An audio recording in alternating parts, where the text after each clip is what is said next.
Olá, é um prazer estar aqui hoje na Ablo com vocês para apresentar o tema. Meu nome é Silvia Nunes e nós vamos estar conversando hoje sobre terapia fotodinâmica de uma forma bem geral para dar princípios básicos do que é a terapia fotodinâmica, o que ela faz na odontologia e por que nós estamos trabalhando com isso na odontologia atual. E o espaço que isso vai ter e a importância que isso vai ter provavelmente nos próximos anos, crescente, o papel do laser nessa área e de toda a parte de biofotônica. Então, a terapia fotodinâmica, ela se baseia, na verdade, no efeito fotodinâmico. Esse efeito fotodinâmico, ele pode estar acontecendo não só na cavidade oral, mas ele existe no meio ambiente. Por exemplo, Bill Gates usa o efeito fotodinâmico para descontaminar a água na África. E ele se baseia no quê? No uso de um produto que sozinho é inócuo, não faz nada, mas associado à radiação, associado à luz, ele e a luz vão causar um efeito, que é a produção de estresse oxidativo no local e matar a célula, a bactéria, fungo, o que tiver na região alvo. Então, dentro do nosso conceito na odontologia, nós trabalhamos hoje com a terapia fotodinâmica antimicrobiana, que é chamada APDT, ou Antimicrobial Photodynamic Therapy. O PDT vem do inglês, que é Photodynamic Therapy, e o APDT, então, seria Antimicrobial Photodynamic Therapy. É uma terapia que junta laser, um corante e micro-organismo. E o nosso objetivo com essa terapia é acabar com infecções locais, é destruir micro-organismo in situ, no local da infecção, com algumas vantagens em relação ao uso de antibióticos, porque você está trabalhando somente a flora patogênica do sítio contaminado e não o corpo inteiro. Então, hoje em dia, nós estamos trabalhando em que áreas da odontologia com isso? Toda a área em que eu apresento uma infecção. E tirando as más oclusões e a ortodontia, provavelmente, toda odontologia trabalha em cima de infecção. A gente tem cárie, que é tecido contaminado, a doença periodontal, que é uma infecção bacteriana, tratamento endodôntico, candidíases, herpes, tudo isso está associado a bactéria, fungo, vírus e, portanto, temos uma indicação que pode, para poder usar a PDT dentro disso. Por que então está se estudando PDT antimicrobiano? O que acontece? Por que isso se tornou importante? Porque PDT começou, o primeiro relato de PDT é de 1900, basicamente, 1901. Aí você fala assim, nós estamos em 2016, por que de 1901 até agora eu nunca ouvi falar nisso e por que agora isso é importante?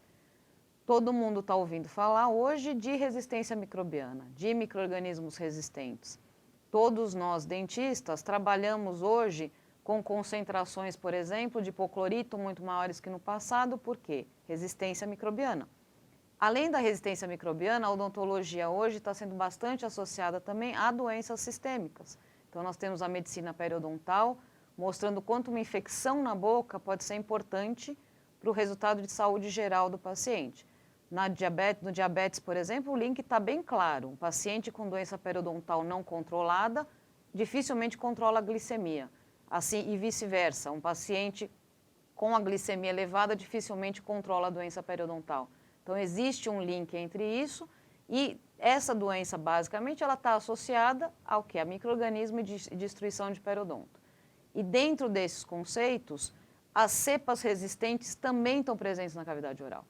Porque uma outra coisa que hoje nós, como dentistas, não enxergamos muito, porque não pedimos antibiograma, porque não temos acesso, talvez, a análise da cavidade oral do paciente, eu receito antibiótico inespecífico. De repente, a bactéria que está causando a infecção é resistente, mas eu não tenho essa informação e não tenho como obter essa informação hoje. Então, a gente acaba dando antibiótico de amplo espectro. Às vezes, a situação se cura sozinha, outras vezes não a cura, porque nós não temos a bactéria resistente a isso. Além do problema de resistência microbiana, ser um problema global gigantesco. A Organização Mundial de Saúde aponta isso como um dos possíveis grandes problemas para os próximos anos. Se a gente observar nesse slide, vocês vão ver que existe micro-organismo resistente no mundo inteiro. Os custos disso são elevadíssimos, tem custo aí como 1,5 trilhões por ano de bactéria resistente na Europa. E na América do Sul, se a gente for olhar o dado do Brasil, a gente vai ver que tem 60% aí de bactérias resistentes sendo reportadas. Em alguns trabalhos que nós fizemos, nosso grupo acabou fazendo, nós encontramos essas bactérias resistentes dentro da cavidade oral. Então, por isso, imaginando que a cavidade oral é o site primário de formação de biofilme, um biofilme que, através da própria escovação, quando os vasos sanguíneos podem arrebentar, pequenos vasos do periodonto, essa bactéria pode ganhar acesso à corrente sanguínea. Então, existir bactéria resistente dentro da cavidade oral, possivelmente está abrindo uma porta de acesso para essa bactéria para o corpo inteiro do indivíduo. Então, é importante para a gente ter um controle microbiano interessante e quanto menos antibiótico, vamos dizer assim, antimicrobianos nós utilizarmos, menor a possibilidade de seleção de resistência nós vamos estar encontrando.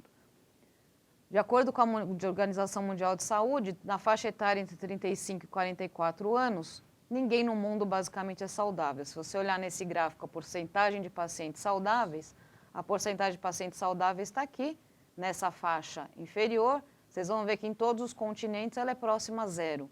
E a gente tem um maior número de pacientes com algum grau de doença e também com doença severa, que é essa faixa pretinha aqui em cima.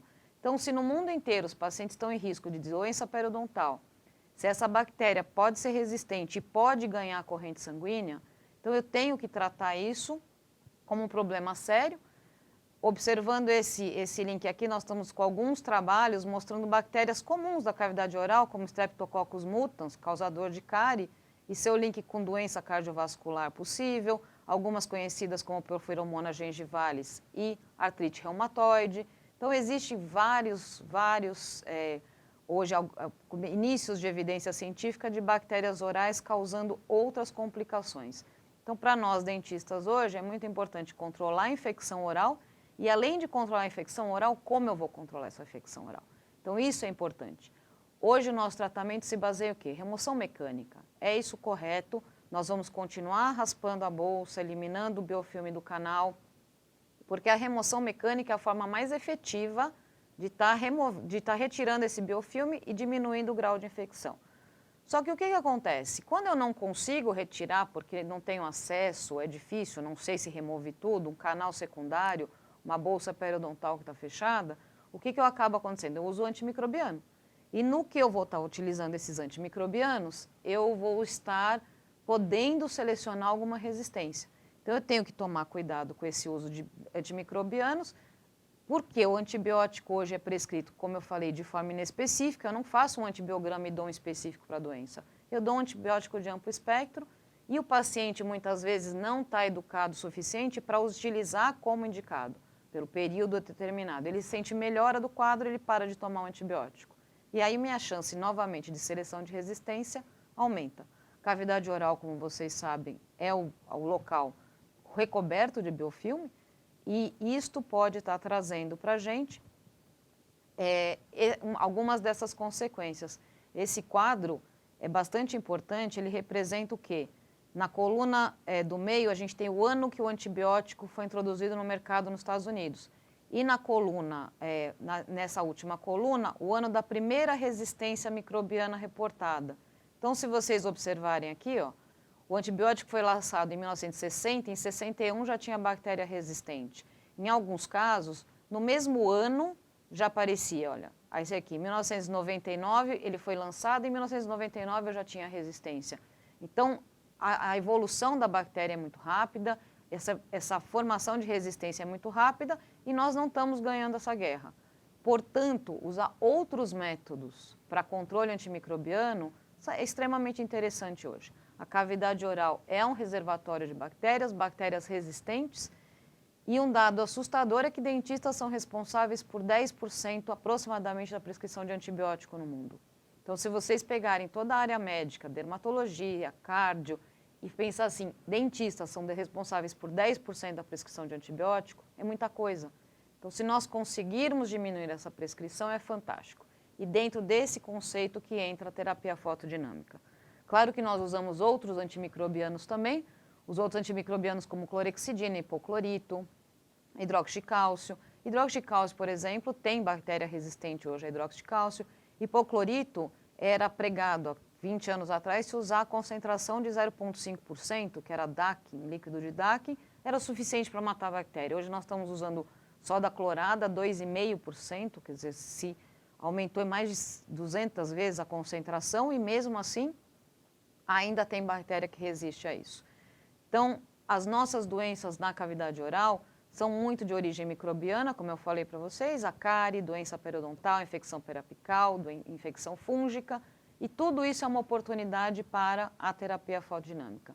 Porque terapia fotodinâmica trabalha, assim, bactéria, fungo e vírus.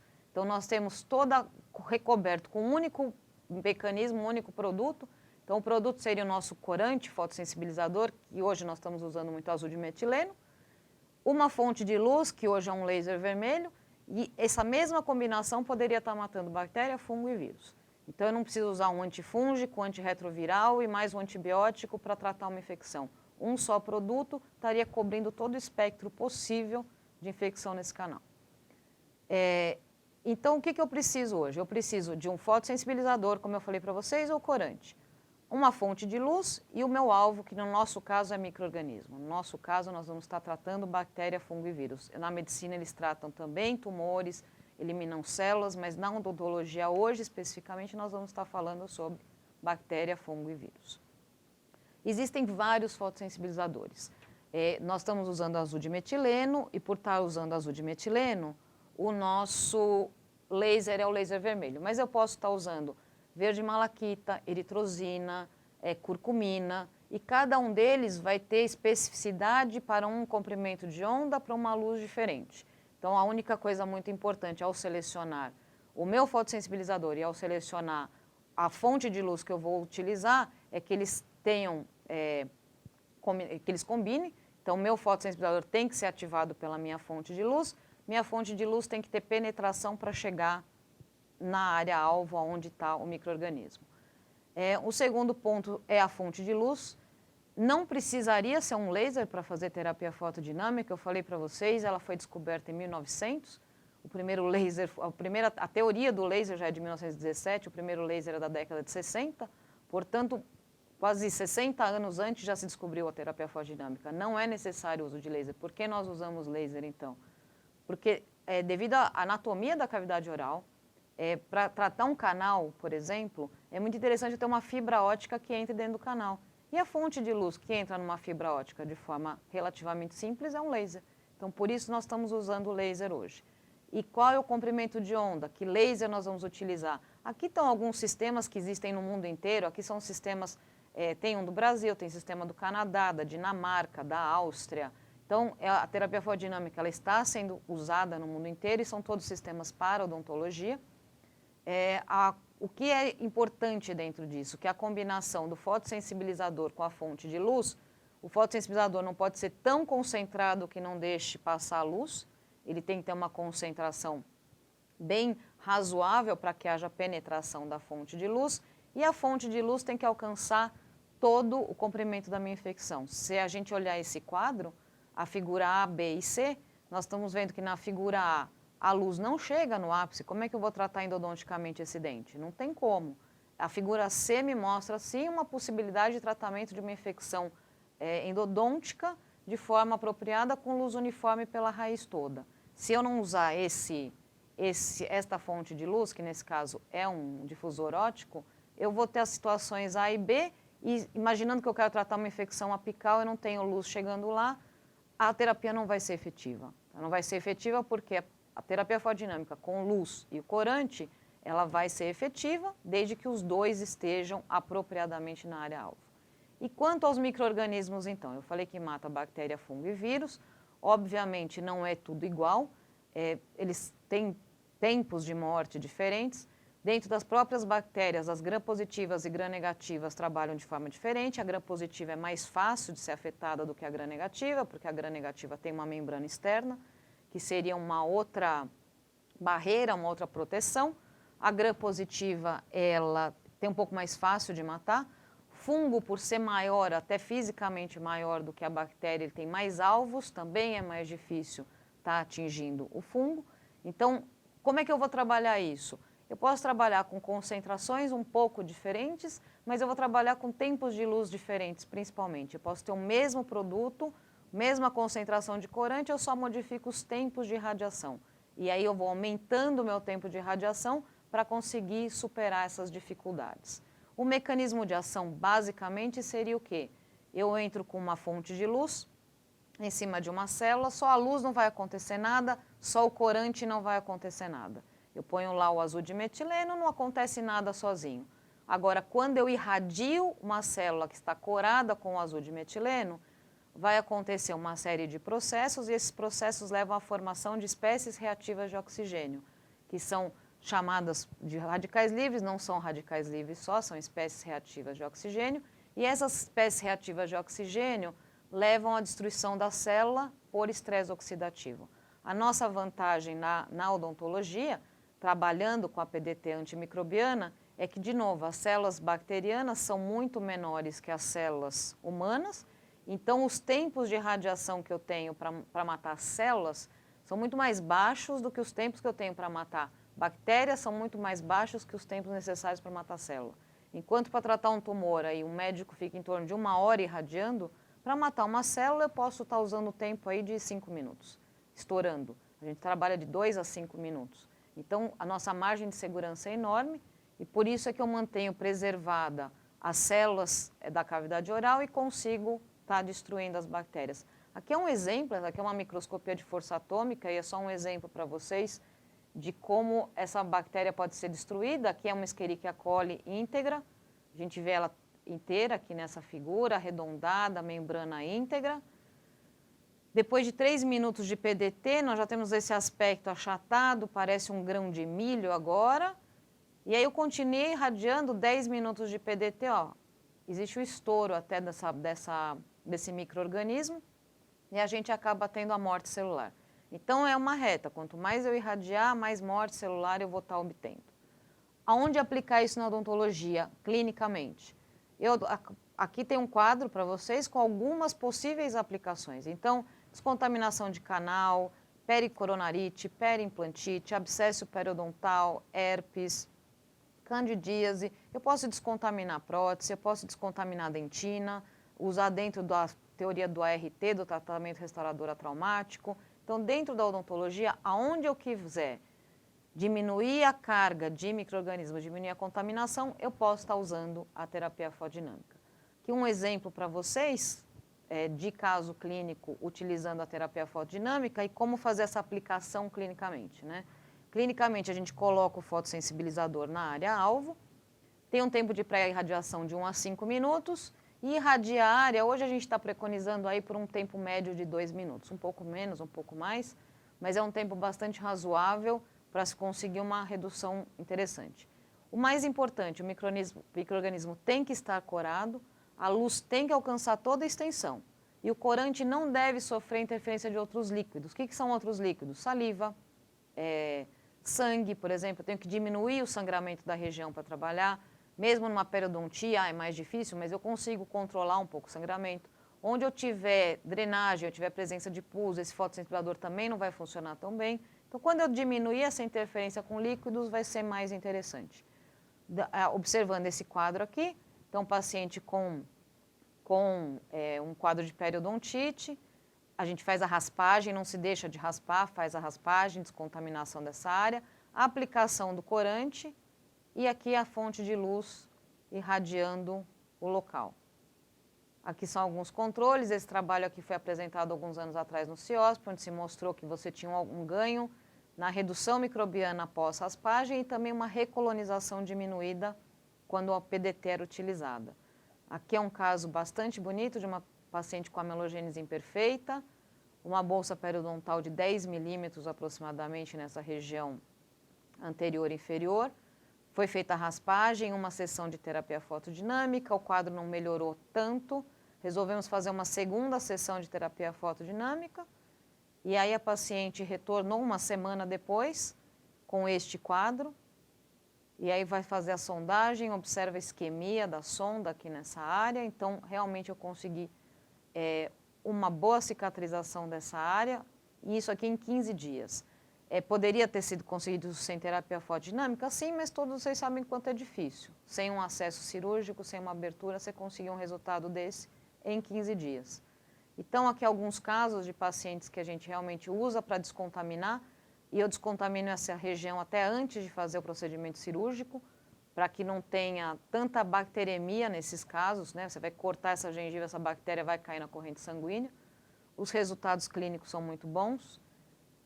Em endodontia, nós temos preconizado e usado bastante, com bastante resultado, tem vários trabalhos publicados no nosso grupo, que mostram a cicatrização das lesões endodônticas pela ação não só da PDT, do tratamento endodôntico, mas que a associação dos dois tem mostrado resultados interessantes, inclusive na velocidade de cicatrização aqui dessa área. Aqui em endodontia, por exemplo, um caso de bactéria resistente, em que esse paciente se apresentava com abscesso, ali uma fístula, nós conseguimos fazer um antibiograma, e quando se faz o antibiograma, se percebe que esse paciente tem várias bactérias resistentes inicialmente.